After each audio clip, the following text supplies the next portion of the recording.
नमस्कार विद्यार्थी मित्रांनो, स्वागत आहे तुम्हा सर्वांचं महा एक्झाम पॉईंट आपल्या एज्युकेशनल यूट्यूब चॅनलवरती. तर विद्यार्थ्यांनो, आपला आजचा व्हिडिओचा भाग हा 8 आहे, ज्यामध्ये आपण मुंबई उच्च न्यायालय पदभरती 2025 मित्रांनो आपण लेखी परीक्षेच्या परिपूर्ण तयारीसाठी आपण PYQ बेस व त्यासोबतच एक्सपेक्टेड स्वरूपाची अशी दोन्ही मित्रांनो कंबाईन स्वरूपाचे आपण महत्त्वपूर्ण प्रश्न जे आहे रेग्युलरली आपल्या व्हिडिओ सिरीज मार्फत आपण कव्हर करत आहोत. जर मित्रांनो तुम्हाला आपल्या व्हिडिओचे अपडेट वगैरे येत नसतील तर चॅनलला फटाफट मित्रांनो तुम्ही सबस्क्राईब करून घ्या, तुम्हाला जेणेकरून मुंबई उच्च न्यायालयाची सर्व काही अपडेट या ठिकाणी पाहायला मिळणारे असतील. तर आजच्या व्हिडिओमध्ये मित्रांनो आपण लिपिक व शिपाई हमाल त्यासोबतच ड्रायव्हर या पदासाठी उपयुक्त असे गणित व बुद्धिमत्ता या विषयावर आधारित आपण अतिशय महत्त्वपूर्ण प्रश्न पाहणार आहोत. यामध्ये मित्रांनो आपण पुरे प्रश्न जे की PYQ बेस व त्यासोबतच एक्सपेक्टेड स्वरूपाचे आहेत, त्यामुळे व्हिडिओमधला प्रत्येक प्रश्न तुमच्या परीक्षा दृष्टिकोनातून महत्त्वपूर्ण आहे मित्रांनो. आणि तुम्हाला सेम या प्रकारचे प्रश्न जे आहेत तुम्हाला तुमच्या येणाऱ्या परीक्षेमध्ये जे की विचारले जाणारे आहेत मित्रांनो. त्यामुळे व्हिडिओला काळजीपूर्वक तुम्ही पहा. व्हिडिओमधला प्रत्येक प्रश्नाचे मी सोल्युशन सांगत आहे ते तुम्ही समजून घ्या आणि अशा प्रकारच्या प्रश्नांची उत्तरं तुम्हाला जे मित्रांनो तुमच्या येणाऱ्या परीक्षेमध्ये जे की तुम्हाला सोडवायचे आहेत. तर जी आपली लास्ट टाइम आपली जे की 10 ऑगस्ट 2025 रोजी एक्झाम झालेली आहे, त्यावेळेस गणित व बुद्धिमत्तेचे जे प्रश्न विचारण्यात आलेले होते ते की आपण आजच्या व्हिडिओमध्ये आपण परिपूर्ण सॉल्व्ह करणार आहोत. त्यामुळे प्रत्येक प्रश्न हा इम्पॉर्टंट आहे मित्रांनो. तर सुरू करू आपल्या आजच्या व्हिडिओला. तर यामधला मित्रांनो जो की प्रश्न क्रमांक पहिला असा आहे, काय म्हणतो पहा. एका धातू रूपामध्ये 26% तांबे आहे. 91 किलो तांबे मिळवण्यासाठी किती धातूची आवश्यकता आहे? तर या ठिकाणी किती धातूची आवश्यकता आहे या ठिकाणी असा प्रश्न जो आहे तो आपला विचारलेला आहे. तर हा प्रश्न जो आहे PYQ प्रश्न आहे थोडक्यामध्ये, जो की हा विचारण्यात आलेला होता 25 ऑगस्टच्या आपल्या परीक्षेमध्ये. तर अशा प्रकारची सोडणी करता वेळेस तुम्हाला मित्रांनो सर्वात प्रथम महत्त्वाचं म्हणजे की तुम्हाला जो त्या ठिकाणी रफ वर्कसाठी म्हणजे की कच्च्या कामासाठी जो कागद दिला जातो तो हो अतिशय महत्त्वपूर्ण आहे मित्रांनो. कारण का त्यावर तुम्हाला या प्रश्नाची योग्यरित्या मांडणी करून घेता येईल, त्यानंतर याचं अचूक पद्धतीचं उत्तर जे की मांडता येणार असेल. तर पहा प्रश्नामध्ये आपल्याला काय म्हटलेलं आहे की धातू रूपामध्ये 26% तांबे आहे या ठिकाणी, जे की प्रश्नामध्ये सांगितलेली माहिती आहे. त्यानंतर समोर म्हटलं आहे 91 किलो तांबे मिळवण्यासाठी किती धातूची आवश्यकता लागेल. तर समोर आपल्याला किती काय करायचं आहे, तर 91% जे की तांबे मिळवण्यासाठी किती धातूची आवश्यकता लागणार आहे असेल. तर धातूची आवश्यकता आहे, तर आपल्याला काय काढायचं आहे, धातूची आवश्यकता या ठिकाणी जे की काढायचं आहे. त्यामुळे आपण धातू बरोबर या ठिकाणी क्वेश्चन मार्क घेऊ. तर या ठिकाणी एक कॉमनचा आपल्याला एक फॉर्म्युला आपल्याला या ठिकाणी वापरायचा आहे, म्हणजे की धातू आपल्याला हे माहिती नाही तर धातूच्या जागी आपण काय वापरू, मग धातूच्या जागी आपण X वापरू. कारण का आपल्याला ते मूल्य माहिती नसल्यामुळे आणि शोधायचं आहे, आपल्याला तेच धातूचं रूपच शोधायचं आहे. मग या ठिकाणी एक समीकरण बनणार असेल, जे की समीकरण काय बनेल, X बरोबर गुणाकारामध्ये 26/100 बरोबर 91 हे या ठिकाणी जे आहे थोडक्यामध्ये हे समीकरण बनणार असेल. कारण का 26% म्हटल्यामुळे या ठिकाणी छेदामध्ये काय येईल, जे की 100 हे येणार असेल आणि X हे मूल्य आपल्याला शोधायला जे की या ठिकाणी सांगायचं आहे एकूण मूल्य किती काय येणार असेल, जे की धातू रूपामध्ये आवश्यकता असणाऱ्याची, म्हणून हे आपल्या या ठिकाणी हे समीकरण बनणार असेल. आता यानुसार आपल्याला याचा सोडावा करावा लागेल. मग X बरोबर या ठिकाणी X येईल, त्यानंतर 91 जे की अंशामध्ये जाईल, त्यानंतर अंशात जे काय या ठिकाणी छेदामध्ये येणार असेल. या प्रकारे आता आपल्याला याचा सोडावा करून घ्यायचा आहे. तर या ठिकाणी सोडावा करते वेळेस आपल्याला 26 आणि 91ला जे की 13 ने निशेष भाग जातो या ठिकाणी सांगायचं झालं तर 13 या ठिकाणी जे की 91 येणार असेल, म्हणून या ठिकाणी 13 ने भाग जातो आणि 13 दोन्ही 26 म्हणजे की या ठिकाणी 13 ने 2ला देखील भाग जातो. तर या ठिकाणी 13 ने दोन्हीला या ठिकाणी निशेष भाग गेलेला आहे, म्हणून समीकरण कसं तयार होणार असेल पुढे, मग जे की 7 गुणाकारामध्ये 100 त्यानंतर जे की छेदाला जे की 2ला 2 या ठिकाणी येणार असेल. मग या ठिकाणी परत आपल्याला याची जी काही तोडफोड करायची लागणार असेल, म्हणजे की काटाछाटी, ज्यामध्ये आपण 100ला भाग जातो 2ने जर भाग दिलं, जे की 7 गुणिले या ठिकाणी 50 येणार असेल. तर 7 गुणिले 50 म्हणजे 7 5 35 आणि शून्याला 0 म्हणजेच काय, तर X बरोबर किती, जे की 350 या ठिकाणी येणार असेल. जे की पर्याय नंबर आपल्याला कितीमध्ये पाहायला मिळतं, पर्याय नंबर आपल्याला अ मध्ये याचं जे आहे जे की उत्तर पाहायला मिळणार असेल, जे की 350 किलो धातूची आवश्यकता या ठिकाणी लागणारी आहे. तर थोडक्यामध्ये तुम्हाला अशा प्रकारे प्रश्न समजून घेऊन त्या ठिकाणी त्याची मांडणी करून त्याचं अचूक पद्धतीचं उत्तर जे की त्या ठिकाणी तुम्हाला काढावं लागणार आहे मित्रांनो. आणि सेम तुम्हाला ह्या प्रकारचे प्रश्न तुमच्या येणाऱ्या जी एक्झाम आहे, जी लेखी परीक्षा आहे आपली लिपिक पदासाठी असो किंवा शिपाई पदासाठी असो किंवा ड्रायव्हर पदासाठी, तुम्हाला सेम या प्रकारचा जो की क्वेश्चनचा दर्जा आणि स्वरूप त्या ठिकाणी पाहायला जो आहे थोडक्यात मिळणारा आहे मित्रांनो. तर पर्याय नंबर याचं अ जे की उत्तर जे आहे ते होणार असेल. त्यानंतर पाहू आपला पुढील प्रश्न, जो की प्रश्न 2 काय विचारण्यात आला होता. दुसरा प्रश्न काय म्हटलेला आहे, रुपये 384 रुपयात वस्तू विकल्यावर एका माणसाला 4% तोटा होतो. 10% नफा मिळवण्यासाठी त्या वस्तूची विक्री किंमत काय असावी? तर शोधायला काय सांगितलेलं आपल्याला? विक्री किंमत काय असावी म्हटलेलं आहे. तर 300 रुपयामध्ये वस्तू विकल्यावर त्याला किती टक्के जे की तोटा होतो? 4% तोटा होतो. तर या प्रश्नासाठी देखील आपल्याला आपलं रफ वर्क म्हणजे की कच्चं कागद जे आहे खूप अतिशय महत्त्वपूर्ण या ठिकाणी भूमिका बजावणार आहे. तर सुरुवातीला आपण लिहून घेऊ 384 रुपयात वस्तू विकल्यावर किती टक्के त्याला तोटा होतो? 4% तोटा होतो. तर तोटा म्हणजेच काय? तर 100मधून जे की 4 मायनस म्हणजे की 96% या ठिकाणी होणारं असेल. म्हणजे की 100मधून आपण तोटा म्हणजे 100तून मायनस करायचं, नफा म्हणजे 100वर प्लस करायचं. हे तुम्हाला मागील आपल्या व्हिडिओमध्ये तुम्हाला जे काही नफा तोटावरचे व्हिडिओ आहेत अवेलेबल त्यावर मी तुम्हाला समजावून सांगितलेलं आहे. तर ज्यांना कोणाला बेसिकपासून सुरू करायचं आहे ते आपले प्रिव्हियस व्हिडिओ पाहू शकता. तर या ठिकाणी 96% येणारा असेल. तर हे सुरुवातीचं झालं, परंतु 10% त्याला ॲडिशनल नफा मिळवण्यासाठी जे की त्या वस्तूची विक्री किंमत काय ठेवावी लागणारी असेल. तर विक्री किंमत आपल्याला शोधायची आहे. तर विक्री किंमत शोधण्याच्या पहिला आपल्याला खरेदी किंमत काढणं अतिशय इम्पॉर्टंट आहे. कारण का खरेदी किंमत जोपर्यंत काढत नाही तोपर्यंत आपल्याला विक्री किंमत जी आहे ती शोधता येणारी नाही. त्यामुळे आपण सुरुवातीला काय करू? सुरुवातीला करू आपण खरेदी किंमत काढू या ठिकाणी. तर खरेदी किंमत जे की आपण सूत्रामध्ये खरेदी किंमतीच्या या ठिकाणी बसून घेऊ. तर खरेदी किंमतचं सूत्र काय आहे? तर CP म्हणजे की सेलिंग प्राईस आपण त्याला म्हणतो. तर या ठिकाणी सेलिंग प्राईसमध्ये जे काही टोटल या ठिकाणी येणार असेल ते बाजू मांडून घेऊ. तर 384 रुपये आपल्याला या ठिकाणी दिलेलं आहे. जे की वस्तूची किंमत गुणाकारामध्ये 100 या ठिकाणी येणार असेल. पुन्हा मग 96 का आलं? कारण का या ठिकाणी आपण 100तून जे की 4 मायनस केले म्हणजे की 4% त्या ठिकाणी तोटा आहे, म्हणून या ठिकाणी जे की 96 येणारं असेल. मग या ठिकाणी परत आपल्याला याची जी काही तोडफोड करावी लागणार असेल म्हणजे की गणितीय नियमानुसार याला जे आहे जे सेक्शन जे काही भागाकार होतो तो या ठिकाणी करायचा आहे. तर 96 चोक या ठिकाणी किती होतात? 384 म्हणून या ठिकाणी 4 येणार असेल. 4 गुणिले 100 म्हणजेच किती? तर 400. तर 400 रुपये काय झालं? हे 400 रुपये त्याची वस्तूची खरेदी किंमत झाली जी की आपण शोधलेली आहे. तर खरेदी किंमत ही आपल्याला मिळालेली आहे यामध्ये. आता त्यानंतर आपल्याला पुढे काय शोधायचं आहे? पुढे आपल्याला काढायचं आहे विक्री किंमत. आता विक्री किंमत शोधायची आहे. तर विक्री किंमतमध्ये आपल्याला या ठिकाणी एक लक्षात ठेवायचं आहे या ठिकाणी जे की 10% हा नफा मिळवण्यासाठी म्हटलेलं आहे. 10%. तर आता वस्तूवर आपल्याला 10% मिळवायचं आहे. विक्री किंमतीचं सूत्र जे काय आहे ते विक्री किंमतीच्या सूत्रानुसार आपल्याला या ठिकाणी मांडून घ्यावं लागणार असेल. तर विक्री किंमतीमध्ये सुद्धा बरोबर सेम सूत्र आहे. काय आहे? तर खरेदी किंमत जे की वर आपण काढलेली आहे प्लस खरेदी किंमतीवर जो काही 10% या ठिकाणचा नफा आहे तो आपल्याला या ठिकाणी मांडून घ्यावा लागणारा असेल. म्हणून या ठिकाणी काय येईल? तर या ठिकाणी 400 जे की काय आलेली आहे आपली खरेदी किंमत आलेली आहे. पण आपल्याला या ठिकाणी 10% नफा मिळवायचा आहे म्हणून प्लस 1 जे की या ठिकाणी 10 आणि छेदामध्ये 100 येणारं असेल. मग आता परत आपल्याला याला गणितीय नियमानुसार याची आपल्याला तोडफोड करावी लागणारी असेल. तर 400ला 400 येईल.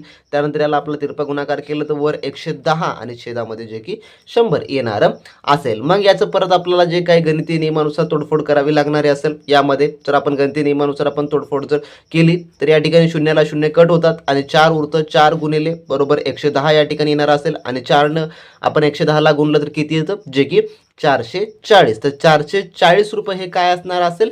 440 रुपये ही त्याची विक्री किंमत थोडक्यामध्ये बनणारी असेल. तर किती आली? 440. पर्याय नंबर आपल्याला कितीमध्ये दिसतं? पर्याय नंबर आपल्याला ब मध्ये जे की 440 हे दिसणारं आहे. तर पर्याय नंबर ब हे याचं जे की अचूक उत्तर जे की होणारं असेल. तर तुम्हाला अशा पद्धतीनं जे आहे या प्रकारच्या प्रश्नांचा तुम्हाला सोडवा जो तो करावा लागणारा आहे. समजा असा प्रश्न आला ज्यामध्ये सुरुवातीला तोटा दिलेला आहे, मग त्यानंतर तुम्हाला विक्री किंमत काढायला सांगितलेलं असेल, तर सिंपली तुम्हाला हा फॉर्म्युला त्या ठिकाणी वापरायचा आहे. सुरुवातीला खरेदी किंमत काढायची आहे. जी खरेदी किंमत मिळते त्या खरेदी किंमतीच्या आधारावर तुम्हाला जे आहे विक्री किंमत काढावी लागणारी आहे. तर मित्रांनो आपली जी काही स्पेशल रेकॉर्डेड बॅच आहे त्यामध्ये मी तुम्हाला हे संपूर्ण काही सविस्तरपणे देखील समजावून सांगितलेलं आहे मित्रांनो. तर आपण पाहू त्यानंतरचा पुढील प्रश्न आपला. तर मित्रांनो तुम्ही अजूनही मुंबई उच्च न्यायालय भरती 2025च्या परिपूर्ण लिपिक व शिपाई हमाल या पदाच्या A to Z तयारी करता मित्रांनो, जी आपली स्पेशल असलेली रेकॉर्डेड बॅच मित्रांनो तुम्ही जॉईन जर केलं नसाल तर वेळ न वाया घालवता लगेचच्या लगेच या व्हिडिओच्या डिस्क्रिप्शन बॉक्स मित्रांनो आपल्या ऑफिशियल ॲपची लिंक दिली आहे, त्यावर तुम्ही क्लिक करून लगेचच्या लगेच आपला स्पेशली क्रॅश कोर्स जॉईन करून घ्या मित्रांनो. यामध्ये तुम्हाला लिपिक व शिपाई हमाल या पदाकरता लागणारा सर्व काही 100% अभ्यासक्रम मित्रांनो आपण जे आहे तो इन्क्लूड करून दिला आहे, ज्यात तुम्हाला मागील वर्ष प्रश्नपत्रिका मिळतील, सर्व विषयाची ई बुक देखील इंटिग्रेट करून दिलेली आहे, ज्यामुळे तुम्हाला मित्रांनो कोणत्याही प्रकारचे बाजारामधलं महागडं पुस्तक घेण्याची अजिबात गरज पडणार नसेल मित्रांनो. जे की ई बुकमध्ये जेवढं काही आपण सब्जेक्ट इंटिग्रेट करून दिलेले आहेत मित्रांनो, ते तुम्हाला खूप सफिशियंट आणि 100% परीक्षेमध्ये येणारे असे सर्व काही माहिती त्यामध्ये आपण इन्क्लूड करून दिली आहे. त्यासोबतच कमी वेळेमध्ये सर्व काही अभ्यासक्रम तुम्हाला कंप्लीट करायचा असेल तर लगेचच्या लगे मित्रांनो आपली जे स्पेशली ही क्रॅश कोर्स बॅच जॉईन करून घ्या. त्यासोबतच तुम्हाला यामध्ये सरावासाठी 30+ मित्रांनो या ठिकाणी संभव प्रश्नपत्रिका आपण ऍड करून दिलेल्या आहेत. आज पर तुमच्या जे काही BScच्या जो मित्रांनो अभ्यासक्रम आहे किंवा जो पेपर फॉर्मॅट आहे त्यानुसार मित्रांनो आपण संपूर्ण काही या ठिकाणी तुम्हाला 30+ मित्रांनो संपूर्ण संभव प्रश्नपत्रिका ऍड करून दिलेला आहे मित्रांनो. सध्याची आपली ऑफर प्राइस सध्याला ही मित्रांनो आपण ठेवलेली आहे. ज्या विद्यार्थ्यांना जॉईन करायचं आहे, चांगल्या पद्धतीने तयारी करायची आहे, मार्गदर्शनाखाली तयारी करायची आहे, अशा विद्यार्थ्यांनी लगेचच्या लगेच मित्रांनो आपले ॲप्लिकेशन डाउनलोड करून घ्या मित्रांनो. कारण का आता सध्याला आपला ऑफर चालू आहे, त्यामुळे ऑफरमध्ये तुम्हाला हा कोर्स जो की 499 मध्ये जो की मिळणारा असेल. त्यामुळे जे विद्यार्थी जॉईन केले नाही त्यांनी लगेचच्या लगेच आपले ॲप्लिकेशन डाउनलोड करून घ्या. कमी वेळेमध्ये चांगल्या उत्तम तयारीसाठी मित्रांनो तुम्ही आपला कोर्स जो आहे तो जॉईन करून उत्तम तयारीला मित्रांनो त्या ठिकाणी लागू शकता. जे कोणी विद्यार्थी अजूनही आपली स्पेशल जी बॅच आहे ती जॉईन केलं नसेल तर त्यांनी जॉईन करून घ्या मित्रांनो. कारण का सध्याला आपला ऑफर चालू आहे म्हणून तुम्हाला तिन्ही पदाकरता लिपिकसाठी, शिपाई हमाल आणि मित्रांनो ड्रायव्हर या सर्व पदांसाठी उपयुक्त असं आपली संपूर्ण काय बॅच त्यामध्ये इन्क्लूड करून दिलेला आहे. आणि जर तुम्हाला त्यावर अजूनही चांगला जर डिस्काउंट मिळायचं असेल तर मित्रांनो BSc तुम्ही 30 हा जो जर कुपन कोड तुम्ही वापरला तर BSc 30 हा कुपन कोड वापरल्यानंतर तुम्हाला त्याहूनही अधिकही चांगल्या प्रकारे मित्रांनो 30% तुम्हाला ऑफ जे आहे ते मिळणार आहे. त्यामुळे ही एक चांगली संधी आहे तुमच्या परिपूर्ण तयारीसाठी. तुम्हाला जर शॉर्टलिस्टमध्ये तुमचं नाव मिळवायचं असेल आणि तुमचा हा अंतिम पर्याय असेल किंवा तुमचा प्रथम प्रयत्नामध्ये नोकरी मिळवण्याचा संधी असेल तर मित्रांनो तुम्हाला एकमेव सोल्युशन जे की आपली ही रेकॉर्डेड बॅच, ज्यामध्ये तुम्हाला सर्व काही माहिती आपण अप टू डेट तुम्हाला जे आहे ते करून देणारे आहोत मित्रांनो. त्यामुळे लगेचच्या लगेच जॉईन करा, चांगल्या आणि उत्तम तयारीला लागा मित्रांनो. सर्व काही तुमच्या ॲज पर पेपर फॉर्मॅटनुसार आपण त्या ठिकाणी टेस्ट सिरीज उपलब्ध करून दिलेले आहेत. त्यासोबतच तुम्हाला व्हिडिओ कोर्स देखील त्या ठिकाणी आपण उपलब्ध करून दिला आणि एवढ्या मुबलक प्राईजमध्ये तुम्हाला कोणीही कुठेही काही मिळणार नाही मित्रांनो. त्यामुळे लगेचच्या लगेच जॉईन करा. कोणत्याही तुम्हाला 999ची किंवा वगैरे त्याहून अधिकची तुम्हाला पेड करण्याची गरज नाही पडणार मित्रांनो. प्रश्न पुढील आपला तिसरा काय म्हणतो पहा या ठिकाणी. 5च्या पहिल्या 5 पटीची सरासरी आहे. तर पहिल्या 5च्या जी सरासरी या ठिकाणी सांगायचं आहे. तर 5च्या पहिल्या 5 पटीची, तर 5चे पहिले 5 पट किती होत आता जर आपण या ठिकाणी गुणलं तर 5, त्यानंतर 10, त्यानंतर 15, त्यानंतर 20 आणि त्यानंतर 25. हे झालं 5चं पहिले 5 पट. तर यामध्ये आपल्याला काय म्हटलेलं आहे, सुरुवातीला काय काढायला सांगितलेलं आहे तर पटांची सरासरी किती आहे म्हटलेलं आहे. तर सरासरीचं सूत्र काय सांगतं, सर्व संख्येची बेरीज भागाकारामध्ये एकूण संख्या, हे आपल्याला सूत्र त्याचं माहीतच आहे. तर आपण या ठिकाणी समजा या सर्व संख्येची बेरीज केली आणि भागाकारामध्ये जे काही एकूण संख्या, तर संख्या 5 आहेत म्हणजे या ठिकाणी आपण यांची बेरीज केली तर किती येतं ज्या सर्वांची, तर याची ते 75. आणि किती आहे खाली 5ला 5, तर याची 5ला आपण 75ला जर आपण भाग दिलं तर किती येतं जे की 15.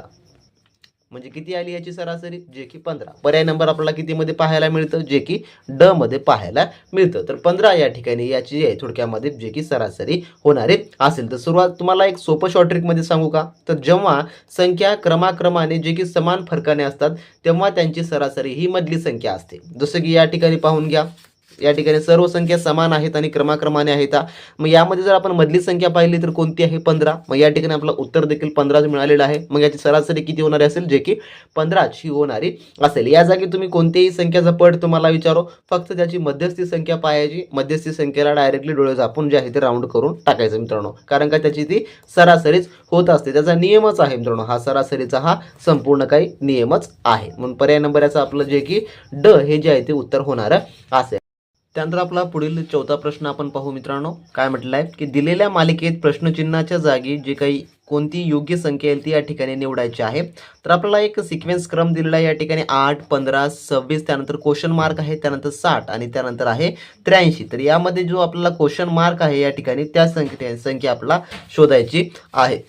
तर अशा प्रकारचे मित्रांनो प्रश्न सोडवते वेळेस तुम्हाला प्रथमतः प्रश्न जो की तुमच्या रफ कागदावर लिहून घ्यायचा आहे. आणि काही वेळेस जर आपल्याला असे प्रश्न पाहता क्षणी देखील सोडवता येतात. तर आता कशा प्रकारे, तर या प्रकारचे प्रश्न सोडवते वेळेस तुम्हाला प्रथमतः या दोन्ही मधला फरक, त्यानंतर ह्या दोन्ही मधला फरक, त्यानंतर मग या दोन्ही मधला फरक काढावा लागतो. पुन्हा त्यानंतर समोरच्या याच्यामध्ये तोच फरक साम्य दर्शवत आहे का हे पाहावं लागतं मित्रांनो. तर अशा प्रकारचे प्रश्न सोडवते वेळेस प्रथमतः जो मी नियम सांगितला तुम्हाला, या दोन्ही मधला फरक, तर 8 आणि 15 मध्ये असं काय करावं लागेल की ज्यामुळे 8 हा 15 आपल्याला मिळवून द्यायला शकेल. तर आपण समजा या ठिकाणी 8 मध्ये आपण 7 मिळवलं तर 8 + 7 केलं आपल्याला 15 ही मिळते, राईट. आता 15 मध्ये आपण असे कोणतं काही घडवल्यामुळे ज्यामुळे आपल्याला समोरील संख्या ही 26 मिळवते. जसं की समजा या ठिकाणी मी परत 7 घेतलं तर 7 घेतलं तर या ठिकाणी ते मिळू शकत नाही संख्या, परंतु मी या ठिकाणी समजा 11 ही संख्या जोडली तर या ठिकाणी किती येईल, जे की 26 हे या ठिकाणी येणार असेल. तर 8 + 7 15 आणि पुन्हा 15 + 11 या ठिकाणी केलं तर 26 हे मला मिळालेलं आहे. तर 26 मध्ये आता पुढे असं काय केल्यास मला जी की पुढची क्वेश्चन मार्कची संख्या ही मिळणारी असेल. परंतु आपण या ठिकाणी जर लक्ष दिलं तर 7 आणि 11 मध्ये जो की +4 चा फरक आपल्याला जो की पाहायला मिळालेला आहे. आता तोच प्लस मी समज 11 मध्ये समजा या ठिकाणी 4 मिळवलं तर या ठिकाणी 15 होईल आणि 15 + 26 जर केलं तर किती उत्तर होईल याचं, जे की 41 हे मिळणार असेल. तर 41 आपल्याला मिळालेला आहे, परंतु हा जो नियम आहे किंवा हा सिक्वेन्स आपल्याला पुढे पाहायला मिळतो का? समजा आपण 41 मध्ये आपण समोर 15 + 4 म्हणजे की 19 जर आपण या ठिकाणी केलं तर किती येईल, तर 19 केलं म्हणजे की 60 या ठिकाणी आपल्याला हे मिळणार आहे. म्हणजे की हा जो आपला सिक्वेन्स आहे तो बरोबर दिशेनं जात आहे. त्यामुळे आता या क्वेश्चन मार्कच्या जागी कोणती संख्या येईल, जे की पर्याय नंबर आपल्याला ब मध्ये दिसणारी संख्या ही या ठिकाणी येणारी असेल. म्हणजे की 41 ही संख्या जी आहे या ठिकाणी आपल्याला जे की येणार आपलं अचूक उत्तर जे की राहणार असेल मित्रांनो. आणि तुम्हाला अशा प्रकारचे प्रश्न 100% मित्रांनो मी लिहून सांगतो, तुम्हाला 100% तुमच्या परीक्षेमध्ये येणार म्हणजे येणारच मित्रांनो. अशा प्रकारचे प्रश्न तुम्हाला 3 ते 4 तरी प्रश्न सहजरित्या विचारले जातात. मागील वर्षी देखील परीक्षेमध्ये विचारण्यात आलेली भरपूर सारी प्रश्न आहेत आणि तुम्हाला तुमच्या येणाऱ्या परीक्षेमध्ये देखील मित्रांनो हे प्रश्न भरपूर वेळ जे की विचारले जातात. त्यानंतर पाहू आपला पुढील प्रश्न, आपला जो की प्रश्न 5वा काय म्हणतो पहा. जर एका चौरसाचे क्षेत्रफळ 81 चौरस सेंटीमीटर असेल तर त्या चौरसाची परिमिती किती? तर या ठिकाणी आपल्याला चौरसाची परिमिती काढायचं आहे. तर या ठिकाणी आपल्याला प्रकारच्या प्रश्नामध्ये अशा प्रकारचे आपल्याला सूत्र माहिती असणं आवश्यक आहे. तर सुरुवातीला आपण काय करू, जे की चौरसाची बाजू आपण काढून घेऊ यामध्ये. आता चौरसाची बाजू, तर चौरसाच्या बाजूचं सूत्र काय आहे मग या ठिकाणी, जे काही चौरसाचं क्षेत्रफळ काढण्यासाठी तर या ठिकाणी बाजूचा वर्ग हे जे आहे याचं सूत्र आहे. तर तुम्हाला या प्रकारच्या प्रश्नामध्ये सूत्र हे इम्पॉर्टंट असणार आहे. तर बाजूचा वर्ग म्हणजेच की आपल्या या ठिकाणी बाजू किती दिलेली आहे चौरस क्षेत्रफळामध्ये, जे की 81 चौरस जे की सेंटीमीटर, म्हणजेच काय आपला 81 चा वर्ग या ठिकाणी होणारा असेल. तर 81 चा वर्ग केल्यास आपल्याला किती निघणार असेल, जे की या ठिकाणी पाहिलं तर जे की 9. तर 9 चा वर्ग हा 81 होतो. म्हणजे या ठिकाणी किती निघालेला आहे, तर 9 सेंटीमीटर ही त्याची काय निघाली, तर बाजू हे की निघालेली आहे. आता बाजू हे निघाली, परंतु आपल्याला काढायला काय सांगितलेलं आहे, जे की यामध्ये परिमिती, चौरसाची परिमिती काढायला सांगितलेलं आहे. आता चौरसाची परिमिती काढण्यासाठी देखील एक सूत्र आहे, जे की तुम्हाला माहित असणं आवश्यक आहे, जे की चौरसाची परिमिती बरोबर 4 गुणिले बाजू परिमिती, 4 गुणिले बाजू हे या ठिकाणचं सूत्र होणार असेल. तर 4 गुणिले बाजू सूत्र झालं, मग बाजू किती निघाली, 4 गुणिले 4 राहील, बाजू निघाली 9, म्हणजे की 4 9 चौक किती होतील या ठिकाणी 36 जे की होणार असेल. तर 36 सेंटीमीटर हे याचं काय असणार असेल, जे की परिमिती निघणारी असेल, जे की आपल्याला पर्याय नंबर क मध्ये पाहायला मिळते. तर अशा प्रकारचे प्रश्न तुम्हाला परीक्षेमध्ये जे की विचारले जातात. चौरसाचं क्षेत्रफळ काढा, त्यानंतर परिमिती काढा, त्याची बाजू शोधा वगैरे वगैरे अशा टाईपचे प्रश्न तुम्हाला पाहायला 100% मिळणारी आहेत. अशा प्रकारचे प्रश्न सोडवण्यासाठी देखील तुम्हाला सूत्र माहिती असणं अतिशय इम्पॉर्टंट आहे मित्रांनो. त्यानंतरचा पुढील प्रश्न पाहू आपण. प्रश्न 6वा काय म्हणतो पहा. दोन संख्यांची बेरीज 31 आहे आणि गुणाकार 184 आहे. त्या संख्या आहेत. तर खालीलपैकी त्या संख्या कोणत्या आहेत, ज्याची जे की बेरीज 31 आहे पण गुणाकार 184, जो की या संख्या शोधायच्या आहेत. तर यामध्ये आपल्याला जे की पर्यायमध्ये जे की पर्याय देखील दिलेले आहेत. तर अशा प्रकारचे प्रश्न आपल्याला सोडवते वेळेस जे की एक नियम आपल्याला या ठिकाणी जो की लक्षात ठेवायचा आहे. तर या ठिकाणी पहा 31 आपल्याला आहे दिलेलं यामध्ये, त्यानंतर 184 म्हणजेच काय, तर या ठिकाणी आपण a + b बरोबर, म्हणजे की त्या दोन संख्या घेऊन आपल्याला बेरीज करायची आहे आणि a गुणिले b त्या दोन संख्या घेऊन गुणाकार करायचा. पण उत्तर आपल्याला अंततः 31 आणि 84 184 आणायचं आहे. तर त्या आपण हा जर समजा आपण नियम जो की या प्रश्नामध्ये आपण मांडला, तर सुरुवातीला जो आपला पर्याय दिसत आहे जो की 12 + 19, आपण 12 + 19 जर केलं तर 31 हे या ठिकाणी पर्याय येऊ शकतं का, तर 12 + 19 जर आपण केलं तर या ठिकाणी 31 हे जे की येतं. 12 + 19 जर केलं तर आपल्याला 31 हे मिळतं. परंतु 12 जे की गुणिले 19, जर 12 गुणिले आपण 19 केलं तर येतं का, तर 12 गुणिले 21 जे की 184 येत नाही. तर किती येतं, जे की 228. त्यामुळे आपला पर्याय नंबर अ जे की या ठिकाणी राहू शकत नाही. आता पर्याय नंबर ब कडे आपण वळलं जे की 46, तर 46 प्लस जे काही 4 केलं तर जे की 50 होतं, त्यामुळे हे देखील बसत नाही. त्यानंतर पुढे क वाला पर्याय 16 आणि 15, 16 आणि 15 हे जर केलं, 16 आणि 15 प्लस 16 प्लस 15 हे जर केलं तर किती येतं, 31 येतं. परंतु 16 गुणिले 15 जर केलं तर हे येतं का, तर या ठिकाणी हे देखील आपल्याला जे की मिळत नाही. म्हणजे 16 आणि 15 केलं तर 240 येतं, त्यामुळे हे देखील चूक आहे. आता राहिला आपला जे की पर्याय नंबर या ठिकाणी शेवटचा ड. तर ड मध्ये किती आहे, 8 आणि 23. तर आपण 8 प्लस 23 जर केलं तर या ठिकाणी आपल्याला 31 जे की प्राप्त होते. आणि 8 गुणिले 23 जर केलं तर किती येतं, जे की 184. म्हणजे याचं उत्तर काय असणार असेल, जे की पर्याय नंबर ड हे जे आहे याचं उत्तर जे की होणार असेल मित्रांनो. तर अशा स्वरूपाचे तुम्हाला प्रश्न थोडक्यामध्ये विचारली जातात. तर हा कन्फ्युजिंग टाईप क्वेश्चन्स आहे आणि हा PYQ देखील क्वेश्चन आहे. मागील वेळेस हा विचारलेला गेलेला थोडक्यामध्ये प्रश्न आहे मित्रांनो.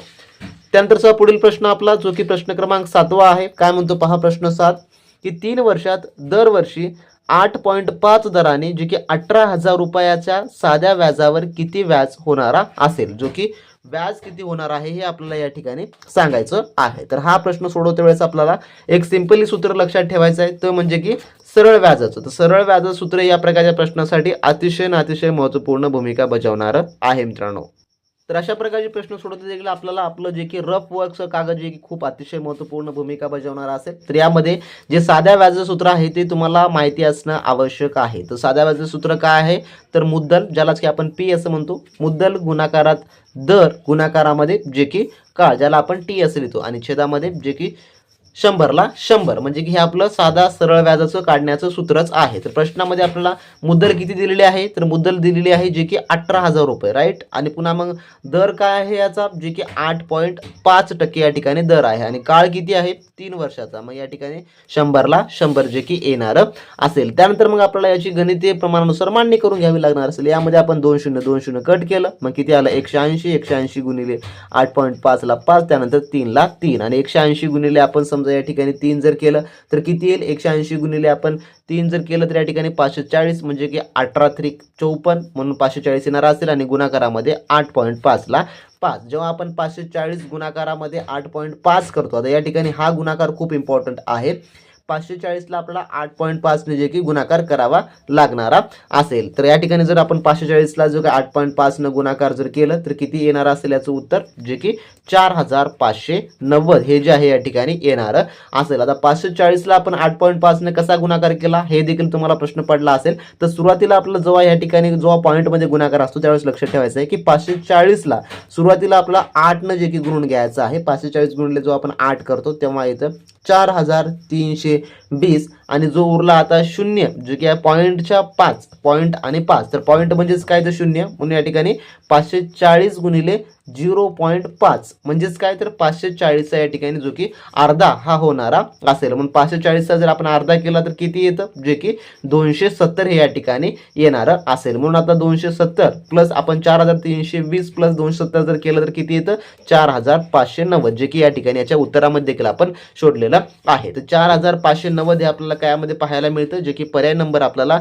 ड मध्ये हे जे आहे ते याचं उत्तर जे की पाहायला मिळणार असेल. तर मित्रांनो असे प्रश्न तुम्हाला जे की थोडक्यामध्ये तुमच्या येणाऱ्या मुंबई उच्च न्यायालय भरती लिपिक व शिपाई हमाल आणि ड्रायव्हर या पदासाठी तुम्हाला विचारले जाणारे असतील. त्यामुळे तुम्हाला अशा प्रकारच्या प्रश्नांचा अभ्यास करणं अतिशय महत्त्वपूर्ण आहे मित्रांनो. जर तुम्हाला याची परफेक्ट आणि परिपूर्ण तयारी करायची असेल तर तुम्हाला एकमेव सोल्युशन सांगतो, आपली जी बॅच आहे ती जॉईन करून घ्या. त्यामुळे तुम्हाला संपूर्ण टेस्ट सिरीज, ई बुक, प्रॅक्टिसचे सर्व काही आपण तुम्हाला उपलब्ध करून दिलेलं आहे. आणि जर तुम्हाला डिस्काउंट हवा असेल तर तुम्ही BSc30 हा कुपन कोड लगेचच्या लगेच आजच्या दिवसामध्ये तुम्ही वापरून घ्या आणि या बॅचवर तुम्ही चांगल्या पद्धतीने डिस्काउंट मिळून चांगल्या उत्तम तयारीला मित्रांनो तुम्ही लागू शकता. आणि मित्रांनो व्हिडिओ आवडल्यास नक्की लाईक करा, चॅनलवर नवीन असाल सबस्क्राईब करून घ्या. आणि अशा प्रकारचे व्हिडिओ अधिकाधिक हवे असतील तर मित्रांनो कमेंट बॉक्समध्ये कमेंट करून तुम्ही आम्हाला नक्की कळवा. त्यावर आम्ही जास्तीत जास्त व्हिडिओ बनवण्याचा परिपूर्ण प्रयत्न करू मित्रांनो. तर भेटू नेक्स्ट व्हिडिओमध्ये.